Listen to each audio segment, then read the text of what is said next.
আজকে চলে এসেছে আমাদের বাড়িতে বাপি থেকে বিরিয়ানি। এই যে ওপেনিং করা হচ্ছে এখন,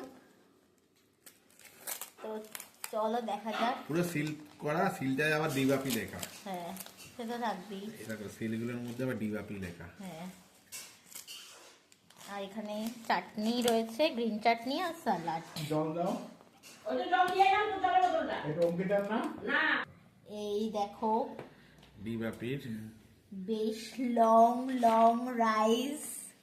ফুড ব্লগাররা যেভাবে বলে, আমরা তো আর ফুড ব্লগার না, তো যাই হোক এরকম সরু সরু চালের রাইস, আলু। চিকেনটা কোথায় গেল? এই চিকেন দেয়নি রে বাপি। এর মা, চিকেনই তো নেই। যা দেখো কোয়ান্টিটি কিন্তু অনেকটাই রয়েছে। আমরা একটা আলু বিরিয়ানি অর্ডার করেছিলাম। এটা আলু বিরিয়ানি ছিল। তো চলো, এই ছিল আজকে দুপুরে খাওয়া দাওয়া। আর ওদিকে বাবা খাচ্ছে নিরামিষ, আর এদিকে ছেলে খাচ্ছে আলু বিরিয়ানি। কিন্তু এটা আমিষই, কারণ এটা চিকেনের ইসের থেকেই দেয়, হাড়ির থেকেই দেয়।